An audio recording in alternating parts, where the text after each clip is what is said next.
linaloonyesha kwamba katika mateso yako naye pia anateseka. Andiko linalosema katika mateso yako na yeye anateseka. Kuna mtu wa pili asionekana, kuna mtu wa tatu tusiyemuona, kuna mtu wa nne. Kwa vyovyote ilivyo, katika shida yoyote, huwa Mungu yupo katikati yetu. Mtu mmoja alikuwa yuko kwenye maombi mazito. Katikati ya maombi akaona kwenye maono, akaona yuko yeye pamoja na Yesu, halafu akaanza kufuata hizo nyayo za kwangu za Yesu, za kwangu za Yesu. Alipofika mbele, akaona kuna nyayo za mtu mmoja, sio tena watu wawili. Akamuuliza Yesu, kwa nini hapa tulianza wote, alafu hapa ninaona nyayo za kwangu peke yangu? Kwa nini uliniacha? Yesu akamwambia, sijawahi kuacha mtu. Hizi nyayo ni kweli, hizi ni za kwangu na hizi ni za kwako. Tulipoingia kwenye matatizo, nilikubeba nikakuweka kwenye mabega yangu. Kwa hiyo hizi nyayo mbili sio za kwako, ni za kwangu ukiwa juu ya mabega yangu. Kwa hiyo matatizo yetu haya yasikufanye ukahisi umeachwa, ukahisi uko peke yako. Mungu hajawahi kuacha mtu na kamwe hataacha mtu. Isaya 63 na ule mstari wake ni wa 9. Isaya 63:9 anasema hivi, anasema katika mateso yao yote yeye naye aliteswa, na malaika wa uso wake akawaokoa. Kwa mapenzi yake na huruma zake aliwakomboa mwenyewe, akawainua, akawachukua siku zote za kale. Tarudia tena, katika mateso yao yeye naye aliteswa, na malaika wa uso wake akawaokoa. Kwa mapenzi yake na huruma zake akawakomboa mwenyewe, akawainua, akawachukua siku zote. Haisemi siku 7, haisemi mwezi mmoja, haisemi miaka 3 wala 20. Yeye anachosema, Mungu anatuokoa siku zote. Nilitaka kinachosema katika mateso yao yote yeye aliteswa. Nataka ujue hilo. Unapoingia kwenye mateso, hauingii peke yako, unaingia na Mwokozi. Unapopata shida, hautakuwa peke yako. Ndio maana jana tukasoma, nasema ujapopita kwenye maji mengi, hautakuwa peke yako. Ujapoingia kwenye moto, unakuwa pamoja na yeye. Kwa hiyo ndugu zangu, hatuko peke yetu, tunahitaji mtu. Tunaona kina Shadraka hapa, Yesu alitokea kama mtu wa 3 au kama mtu wa 4. Angalia Matendo ya Mitume sura ya 10. Kornelio alihitaji mtu. Kornelio alimhitaji mtu. Pamoja na kutokewa na malaika, kuna vitu malaika hawawezi wakafanya, vinafanywa na watu, vinafanywa na watumishi wa Mungu. Malaika anamtokea Kornelio, lakini anamwambia akamtafute Petro, kwa sababu kuna huduma ambazo malaika hawezi kufanya, ni special kwa ajili ya watoto wa Mungu. Matendo ya Mitume sura ya 10 na ule mstari wa kwanza. Palikuwa na mtu wa Kaisaria jina lake Kornelio, akida wa kikosi kilichoitwa Italia, mtu mtaua, mchaji wa Mungu, yeye na nyumba yake yote. Naye alikuwa akiwapa watu sadaka nyingi na kumwomba Mungu daima. Akaona katika maono ya waziwazi kama saa 9 ya mchana, malaika wa Mungu akimjia na kumwambia Kornelio. Akamtazama sana, akaogopa, akasema, kuna nini Bwana? Akamwambia, sala zako na sadaka zako zimefika juu na kwa ukumbusho mbele za Mungu. Sasa basi, peleka watu Yuda, ukamwite Simoni aitwaye Petro. Yeye ni mgeni wa mtu mmoja jina lake Simeoni, mtengenezaji wa ngozi, ambaye nyumba yake iko pwani. Atakuambia ya kupasayo kutenda. Pointi yangu iliyoko hapa, pamoja na malaika kutumwa na Mungu akaja akaisalimia familia ya Kornelio, lakini malaika aliagiza akatafutwe Petro. Unahitaji watu. Wanasifiwe. Unahitaji mtu, unahitaji watu, unahitaji mtu. Nataka tena tuangalia mtu mmoja anaitwa Sauli. Angalia Sauli kabla hajaitwa Paulo. Angalia Matendo ya Mitume hapo tu sura ile ya 9 ule mstari wa 26 na 27. Matendo ya Mitume 9:26 na 27. Anasema hivi: na Sauli alipofika Yerusalemu, alijaribu kujiunga na wanafunzi, nao walikuwa wakimwogopa wote, wasisadiki ya kuwa yeye ni mwanafunzi. Sikia 27. Lakini Barnaba akamtwaa, akampeleka kwa mitume, akawaeleza jinsi alivyomwona Bwana njiani, na ya kwamba alisema naye, na jinsi alivyohubiri kwa ushujaa katika Dameski kwa jina la Yesu. Pointi yangu hapa, nataka uone hapa, Paulo au Sauli baada ya kuokoka akaenda kanisani, akaenda kwa wanafunzi, akaenda kwa washirika, wakamkataa, hawataki kumsikia. Lakini ameshaokoka na Mungu anamtumia na ni mtumishi wa Mungu, lakini hawataki. Kwa nini? CV yake ya jana iliharibu kila kitu.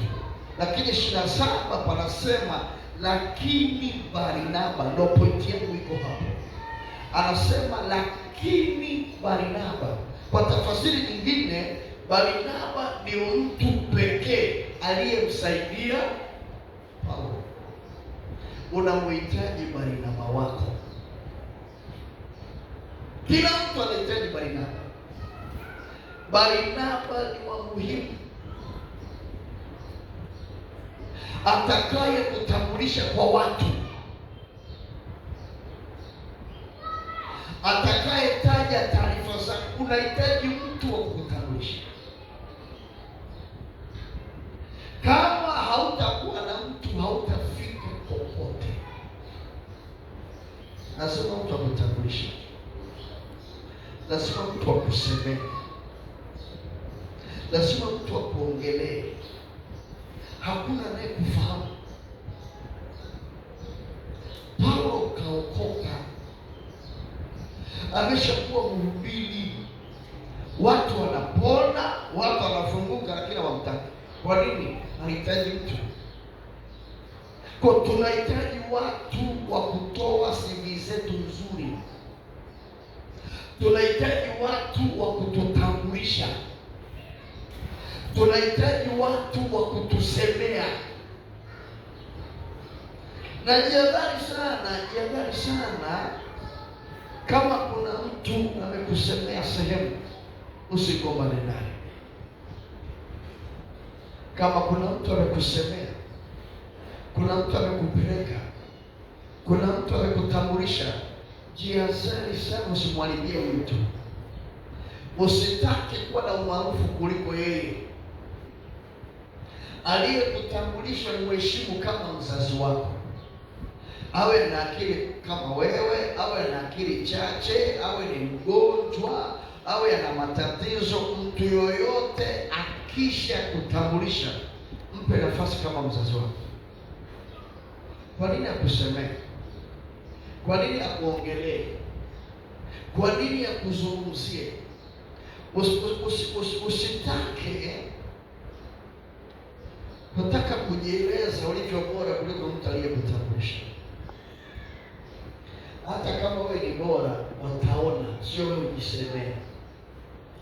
Usiwe kinyume na aliyekutambulisha sehemu, kwa sababu aliyekutambulisha ni mzazi wako. Unapomsema vibaya, unapomuumiza, akijisikia vibaya, ilitaleta laana kwenye maisha. Acha kuwa mwenyeji zaidi ya mwenyeji wako. Acha kuwa mwenyeji zaidi ya mwenyeji wako. Mheshimu Barnaba wako aliyekupeleka kwenye ofisi, aliyekupeleka kanisani, aliyekupeleka kwenye huduma, aliyekupeleka kwa ndugu. Hiyo nafasi yake iache hiyo kuheshimu. Mpe nafasi yake, mpe roho yake. Kwa hiyo hapa napo Sauli alihitaji Barnaba. Na hata ukisoma angalia sura inayofuata ya 11, utamwona tena Barnaba anamsaidia Paulo. Barnaba anamsaidia tena Paulo. Sura ya 11 ule mstari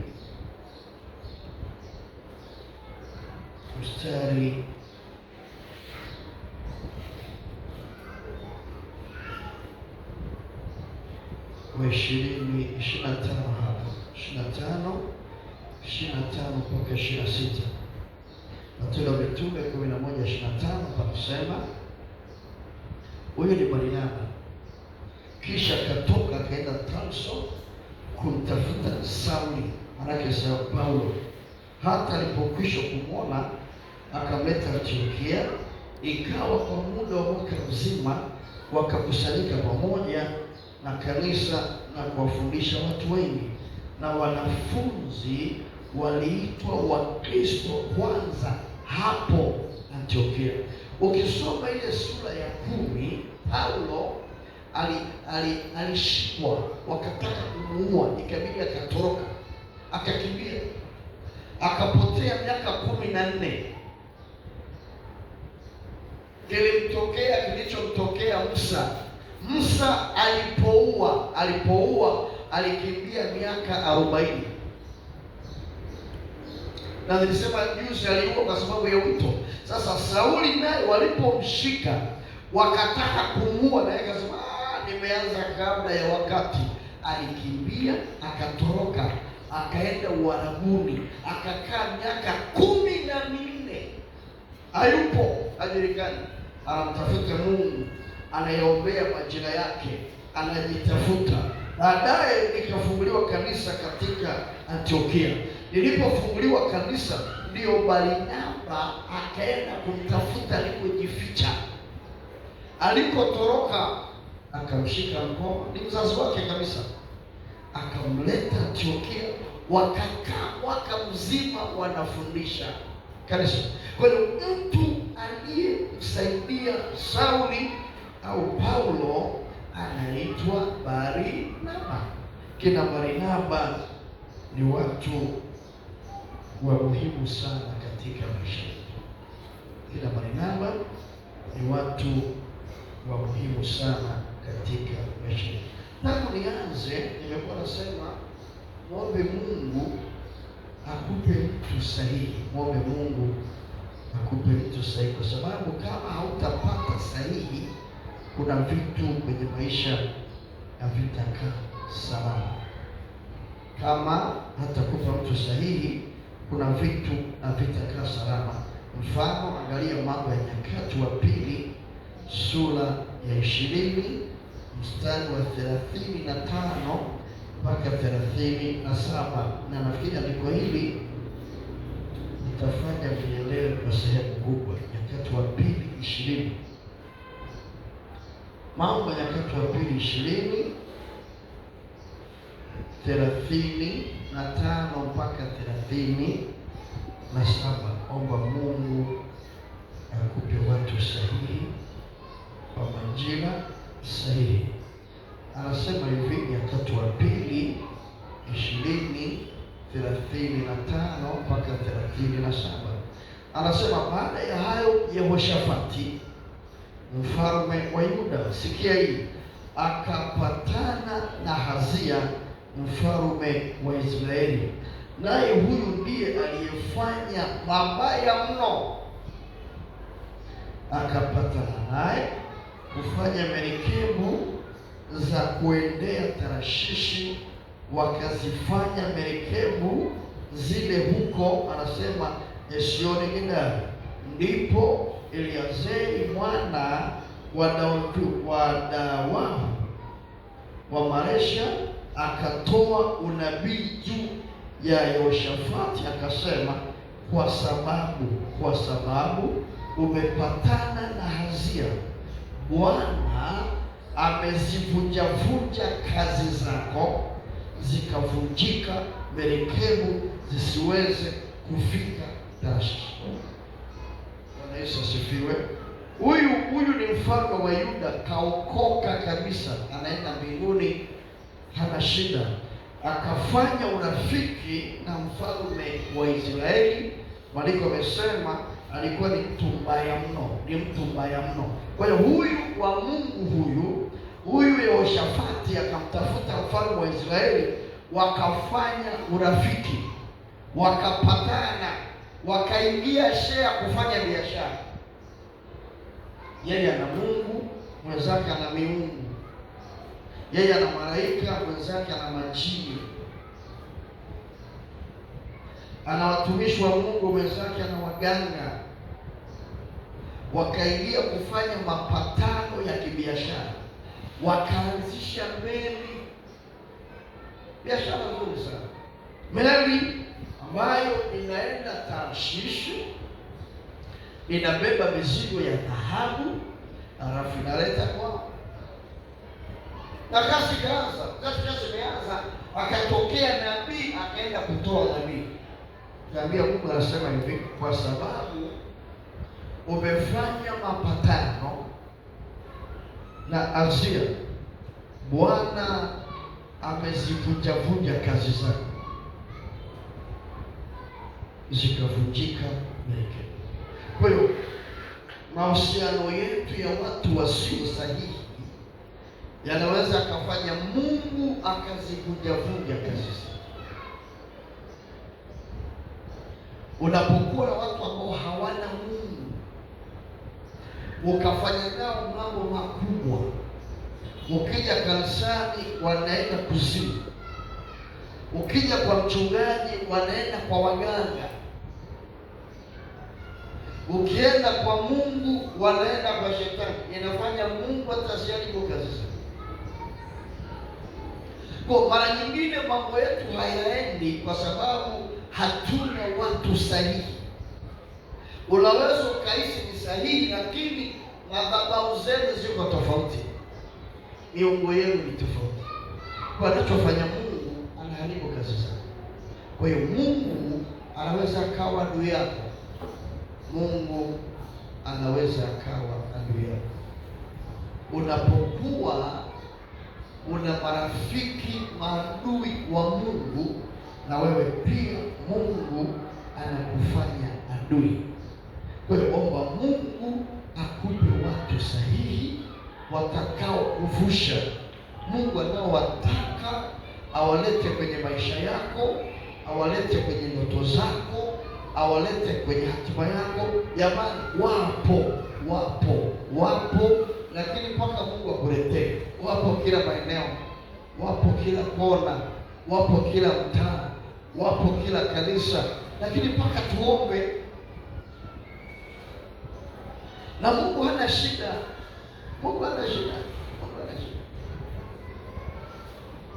Wakati Paulo amedondoka chini, haoni, ana siku 3 hali yuko anaomba. Akiwa naomba, akaona kuna mtu mmoja anaitwa Anania yuko anakuja kumwombea kusudi ya pole. Yeye yuko anaomba, ana siku 3 hajala, anaomba. Katikati ya maombi anamwona mtu anaitwa Anania anaenda kwake kumwombea pole. Wakati yeye anaona, Mungu anamwambia Anania, ondoka, nenda nyumba fulani, utakutana na Sauli, ukampe sala ya toba.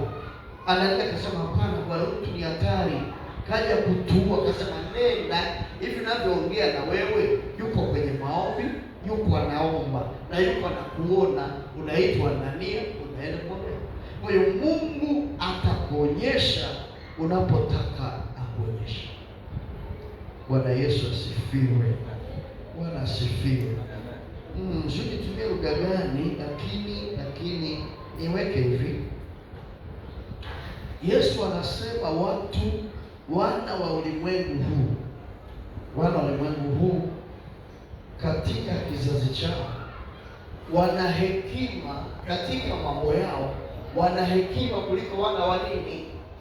Wa nuru. Wana wa ulimwengu huu wana hekima kuliko wana Mungu katika mambo yao. Mimi tafasiri, watu wa kidunia, ndugu zangu, hawafanyaji kitu chochote bila kwenda kuuliza kwao. Si ni sawa? Akitaka afanye kitu ataenda kupiga na mimi. Unafikiri wamekosea? Hawakosei kupiga na mimi. Walikokosea ni kwenda kwa shetani. Sawa? Lakini kwenda kutafuta habari wako sawa, lakini habari waitoe wapi? Wao ni wa upande upi? Kwa hiyo Mungu huyu anataka tuende kwake tukaulize taarifa zetu. Mungu anataka uende kwake ukamuulize mambo yako. Mungu anayo mambo yako. Mungu anazo taarifa zako. Angalia Wafalme wa pili ile sura ya kwanza, uone Mungu alivyo na wivu tunapoenda kuuliza upande wa pili. Mungu anataka tukamuulize. Wafalme wa pili sura ya kwanza kabisa, nianzie huo mstari wa kwanza. Mstari wa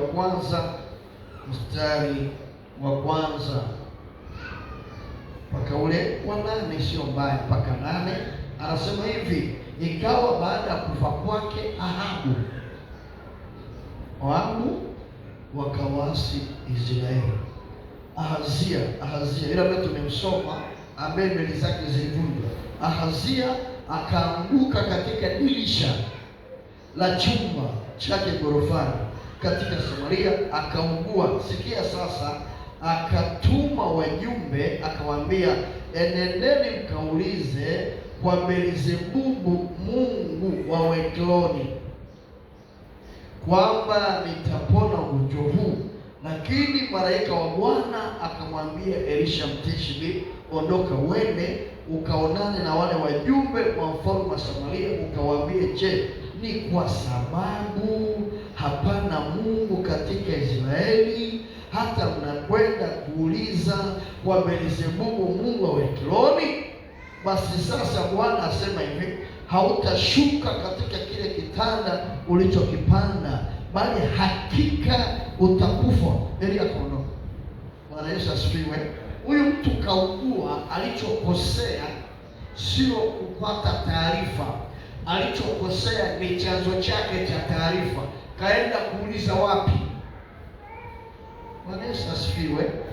Tatizo sio kuuliza, tatizo nenda kumuuliza nani? Kwa hawa mfalme anawatuma wakaulize kwa wachawi, kwa mungu wa taifa lingine. Na huyu Mungu analalamika hivi, nyinyi, Mungu anasema hivi, hakuna Mungu katika Israeli, mnaacha kuja kuuliza kwangu, Mungu hayuko hapa. Wanachosema Mungu anataka tuende kwake tukamuulize mambo yetu. Bwana asifiwe. Mungu anataka umfuate ukamuulize mambo yako. Anayo mambo yako. Wengine wanaendaga kwenye makaburi kwenda kuuliza bibi zao na babu zao. Angalia Isaya, kwenda kuuliza bibi zao na babu zao. Mungu anasema nini? Mungu anasema nini? Angalia Isaya 8:19. Mungu anayo mambo yetu. Isaya 8:19. Isaya 8:19 anasema hivi, na wakati watakapokuambia tafuta habari kwa watu wenye pepo na kwa wachawi waliao kama ndege na kunong'ona, je, haiwapasi watu kutafuta habari kwa Mungu wao na waende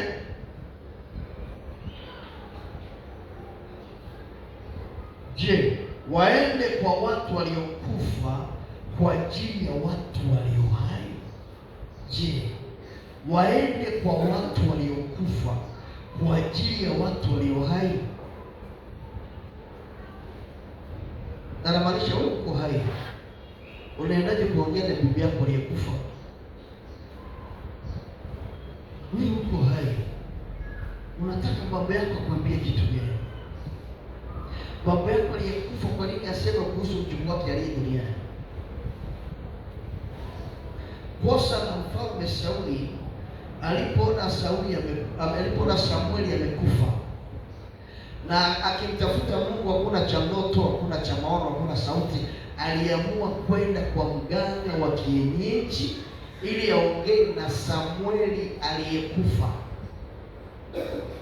Na hicho ndio kilimuua kwa kuongea na waliokufa. Kama kuna kitu Mungu wa Ibrahimu na Isaka na Yakobo hapendi, hataki, ni kufanya mahusiano na marehemu.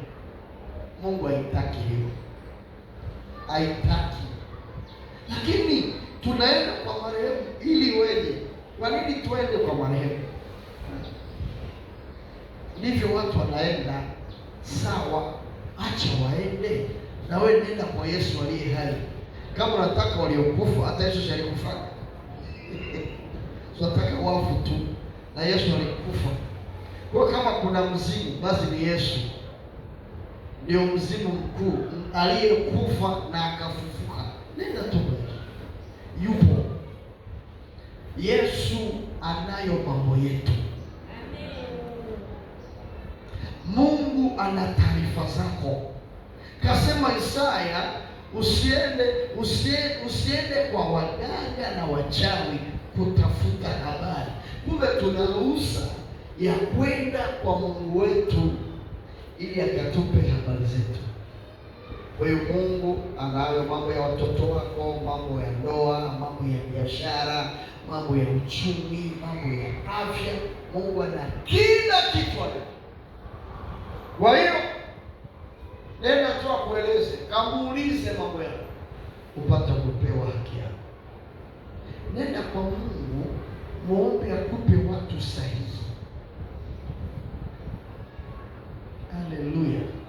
Hebu sikia maneno ya maneno ya Daudi. Samueli wa kwanza Samueli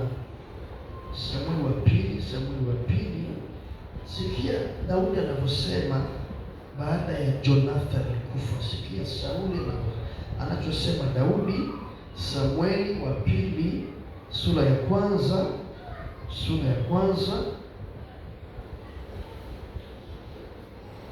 ule mstari wa 26. Sikia anachosema Daudi kuhusu rafiki yake kipenzi.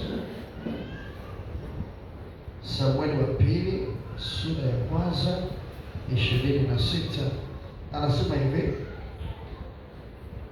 nimesikitika kwa ajili yako Jonathan ndugu yangu, ulikuwa ukinipendeza sana. Upendo wako kwangu ulikuwa wa ajabu kupita upendo wa wanawake.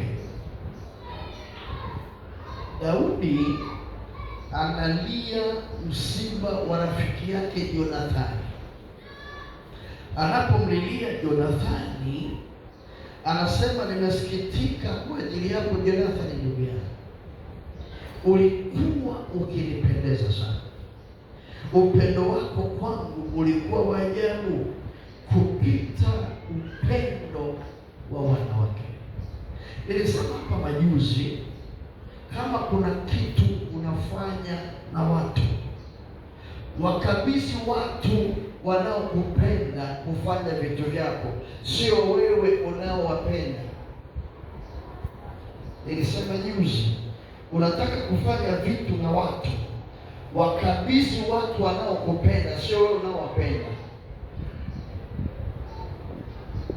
Watu wanaokupenda wanaokupenda hawatakuumiza, watajiadhari kukuumiza. Sio unampenda, lakini watu unaowapenda wewe alafu wao hawakupendi, hawatafanya kwa tahadhari, kwa sababu wao sio unawapenda. Si unawapenda wewe, sio unayewapenda wewe, sio unayewawaza wewe, sio unayewafikiria wewe, sio unayeota wewe, sio ambaye usinzii. Hawana Mungu. Lakini unataka ufike mbali, wape watu vitu wanaokupenda, sio unawapenda. Hello, wape watu wanaokupenda kusimamia mambo yako, kusimamia kazi zako, sio wanaopenda wewe. Wanaokupenda wao, wanaokupenda wataogopa kufanya makosa ili wasikuumize. Nikasema Yesu alikuwa anampenda kijana mmoja anaitwa Yohana, anampenda sana mpaka analala kwenye kifua cha Yesu. Lakini wakati Yesu anaondoka, alimwachia kanisa ya Petro, kwa sababu Petro alikuwa anampenda Yesu, ila Yohana anapendwa na nani? Wewe wape watu vitu wanaokupenda, sio wewe unaowapenda. Kwa hiyo Jonathani ni mtu ambaye alikuwa anaupenda sana moyo wa Daudi. Angalia Samueli wa kwanza, tumwangalie kidogo Jonathani, kwa nini Daudi anatoa malalamiko kama haya. Samueli wa kwanza 20 na ule mstari wa 17, 20 na mstari wa 17. Sikia anachokisema hapa, ujue kwa nini Daudi analalamika. Anasema hivi: naye Jonathani akamwapisha Daudi mara ya pili kwa ajili ya upendo aliokuwa nao kwake, kwa maana alimpenda kama alivyoipenda roho yake mwenyewe. Jambo tuko sawa sawa. Kwa ndicho anachokisema Daudi. Anasema, rafiki yangu, my friend, upendo wako hata wanawake wako mbali, ulinipenda kama upendo wa wanawake. Sasa hapa anaeleza alimpenda kama anavyojipenda. Sasa maneno ya Daudi yanifanya niamini kwamba wanawake wanapenda kuliko wanaume, si sawa? Lakini sasa hii ilikuwa ni zaidi ya wanawake. Tumesoma hapo, anasema upendo wako kwangu ulikuwa wa ajabu kupita upendo wa wanawake. Kwa hiyo Jonathani alipenda kuliko wanawake wanavyopenda. Wanawake mpo? Kumbe mwanaume anaweza akakupenda kuliko wanawake wanavyopenda. Losu ukapenda, mtu anayekupenda kajiazani. Kwa ukiangalia mara nyingi sana Jonathani anamtetea rafiki yake kwa baba yake, kumbe sababu anapenda sana maisha yake kuliko wanavyojipenda. Angalia sura 19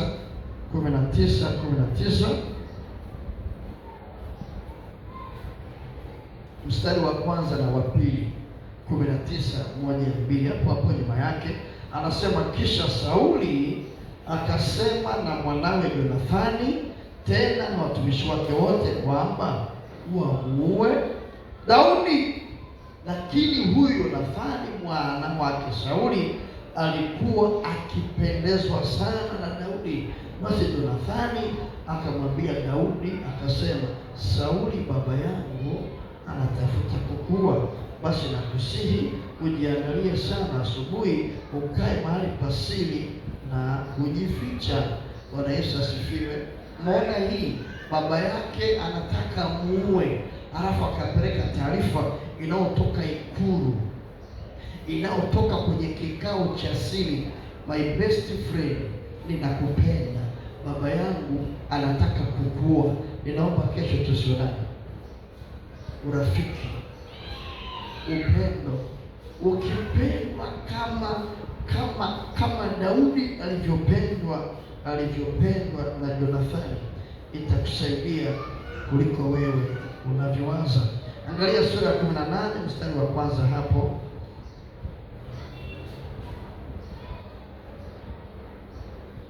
Samueli wa kwanza, nyuma yake tu sura ya 18 hiyo mstari wa kwanza mpaka na kuendelea, andika mpaka 4. Anasema, ikawa Daudi alipokwisha kusema na Sauli, roho ya Jonathani ikaambatana na roho ya Daudi. Jonathani akampenda kama roho yake mwenyewe. Sauli akatwaa siku ile watu. Sauli akamtoa siku hiyo hiyo, wala hakumwacha rudi tena nyumbani kwa baba yake. Basi nao Jonathani na Daudi wakaingiana, kwa kuwa alimpenda kama roho yake mwenyewe. Ndipo Jonathani akalitoa joho alilokuwa amelivaa, akampa Daudi na mavazi yake, hata na upanga wake pia, na upinde wake na mshipa wake. Niishie tu hapa, nitaka uone Daudi anapewa vitu vyote vya muhimu alivyokuwa navyo nani? Jonathani. Huu ndio rafiki. Mwambie Mungu akutafutie mtu jamii ya Jonathani. Mwambie Mungu akutafutie mtu jamii ya Jonathani. Ukiwa na rafiki kama Jonathani hautaumia. Nina marafiki wengi, lakini kuna mmoja yuko hapa Dar es Salaam, ni kijana tu. Nimeona kama kuna mtu muhimu kwangu ni yule kijana, ni mdogo tu. Na siku moja majuzi nimetoka safari, yeye anaishi Gongoramoto. Nimeshuka, tumeonana, tukapanda gari, niko kwenye gari, nilihisi kama vile serikali yote ya Samia iko na mimi, nikashtuka. Nilipofuatilia nikakuta leo hicho kwamba mtu niliye naye ni mtu sahihi kwangu, ambaye hawezi akaniwazia mabaya hata dakika moja. Kanisa asifiwe. Yaani kuna mtu ukiwa naye, yeye anawaza tu mafanikio yako, anawaza tu baraka zako, anawaza tu ufanikiwe. Hawa ndio watu wazuri. Mwogope mtu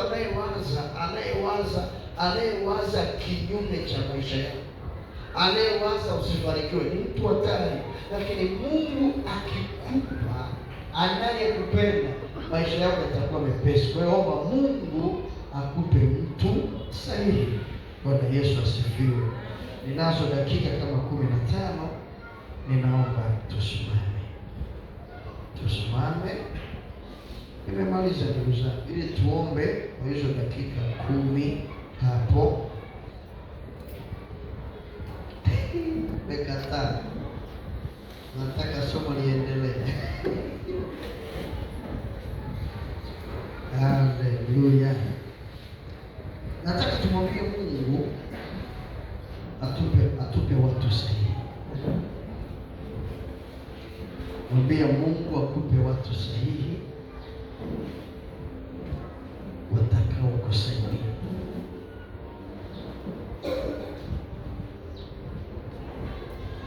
Ni kweli unahitaji fedha, lakini fedha wanazo watu.